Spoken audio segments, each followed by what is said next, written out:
नमस्कार दोस्तों।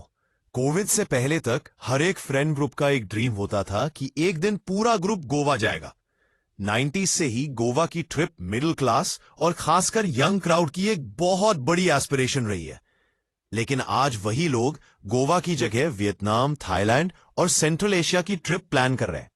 सवाल यह है कि क्या हम लोग इतना कमाने लगे हैं कि लोकल टूरिज्म छोड़कर इंटरनेशनल ट्रिप प्लान कर रहे हैं, या बात असलियत में कुछ और है। गोवा के खिलाफ आजकल जो सबसे बड़ा सेंटिमेंट बना हुआ है वो ये है कि गोवा काफी अनअफोर्डेबल बन चुका है। लेकिन टूरिस्ट सिर्फ सस्ता नहीं चाहता, वो चाहता है वैल्यू फॉर मनी, और यही वैल्यू गोवा उन्हें नहीं दे पा रहा है।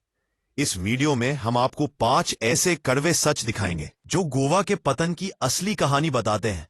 हम आपको डेटा और न्यूज रिपोर्ट्स के साथ दिखाएंगे कि क्यों हमारा अपना बीच पैराडाइज आज इंटरनेशनल डेस्टिनेशन से हार रहा है। डेटा क्या कहता है? सबसे पहले नंबर्स देखिए। गोवा की इकोनॉमी यानी जीडीपी का 16.57% टूरिज्म से आता है। यही स्टेट टूरिज्म पर बहुत ज्यादा निर्भर है। डेटा कहता है कि 2019 में लगभग 9.3 लाख फॉरेन टूरिस्ट गोवा आए थे, लेकिन 2022 में यह संख्या सिर्फ 1.7 लाख रह गई। हाँ, डोमेस्टिक टूरिस्ट बड़े हैं, पर फॉरेन टूरिस्टों का पैसा जो डॉलर या पाउंड के रूप में आता है वो हमारी वेल्थ बढ़ाता है।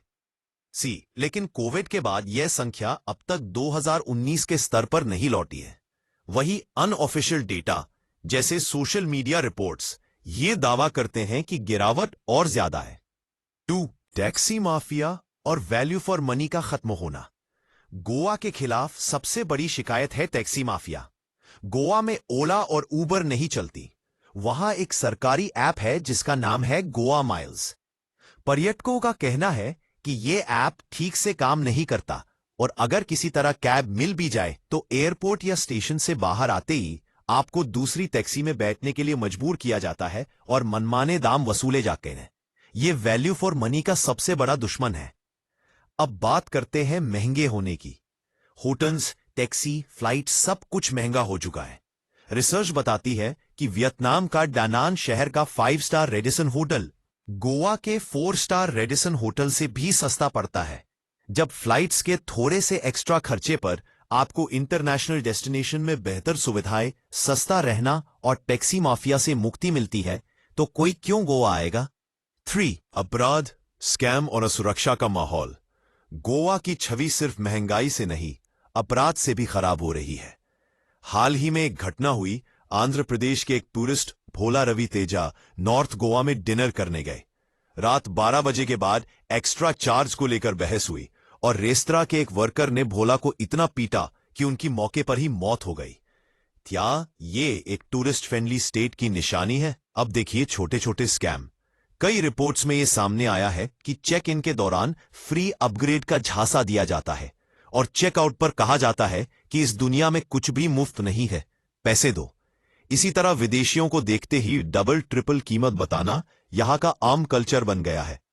एक तरफ तो टूरिज्म डिपार्टमेंट विदेशी पर्यटकों को अपना दूसरा घर मानता है, और दूसरी तरफ वही रिकरिंग टूरिस्ट जिन्होंने गोवा को अपना दूसरा घर मान रखा था, उन्होंने अब अपने दूसरे घर का पता बदल लिया है।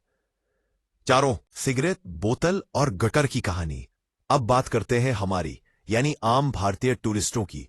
हमें अपनी आदतों पर भी विचार करना होगा। रिपोर्ट बताती है कि बहुत सारे भारतीय टूरिस्ट ड्रंक ड्राइविंग करते हैं, झगड़ा करते हैं और यहां तक कि विदेशियों को असहज करते हैं। और सबसे जरूरी बात, इंडियन टूरिस्टों में पानी पी के बोतल फेंक देना, चिप्स खा के कूड़ा फेंक देना, ये आदतें बहुत खराब हैं। सोचिए, एक विदेशी टूरिस्ट जो शांति और संस्कृति के लिए आता है, उसे जब हर जगह गंदगी, शोर और बदतमीजी मिलती है तो वो अगली बार क्यों आएगा? अगर सरकार टूरिज्म से पैसा कमाना चाहती है तो बीचेस की सफाई, कूड़े का सही प्रबंधन और सॉलिड वेस्ट मैनेजमेंट पर काम करना होगा। पीआर पुश और असली समाधान। हमने देखा कि कैसे टूरिस्टों की संख्या गिरी। अब सवाल है कि इंटरनेशनल डेस्टिनेशन कैसे आगे बढ़ रहे हैं। हाल ही में आपने नोटिस किया होगा कि बाकू, अजरबैजान और अलमाटी, कजाकिस्तान का नाम बड़ा चल गया है। क्यों? क्योंकि वहां की टूरिज्म मिनिस्ट्रीज पैसे देकर इन्फ्लुएंसर्स को बुलाती है ताकि उस तरह के ब्लॉग बने और लोग टिकट बुक कर करके वहां जाए। लेकिन यह पीआर पुश भी तब तक काम नहीं करेगा जब तक हम अपनी बेसिक प्रॉब्लम को फिक्स नहीं करेंगे। वरना पता चला कि पीआर से टूरिस्ट तो आ गए, लेकिन एक्सपीरियंस वैसा का वैसा ही है। असली समाधान क्या है? एक, पब्लिक ट्रांसपोर्ट। टैक्सी माफिया को खत्म नहीं कर सकते, को बसों का नेटवर्क बनाइए। तीसरा, स्पेशलिटी चुनिए। गोवा को सिर्फ सन एंड सैंड के लिए नहीं, बल्कि एडवेंचर या कल्चर के लिए मशहूर कीजिए। तीन, सुरक्षा वापस लाइए। गोवा की सुरक्षित प्रतिष्ठा को फिर से स्थापित कीजिए। परंतु दोस्तों, गोवा आज एक चौराहे पर खड़ा है। अगर सरकार और हम नागरिक दोनों मिलकर काम नहीं करेंगे तो गोवा का यह पतन जारी रहेगा और यह सिर्फ एक पुरानी सुनहरी याद बनकर रह जाएगा। आपका क्या मानना है? अगर आपके पास श्रीलंका, थाईलैंड, सेंट्रल एशिया और गोवा में से चुनने का विकल्प हो तो आप कहां जाएंगे और क्यों? कमेंट सेक्शन में जरूर लिखिए। इस वीडियो को लाइक करें और क्वांटिक्स को सब्सक्राइब करें। जय हिंद।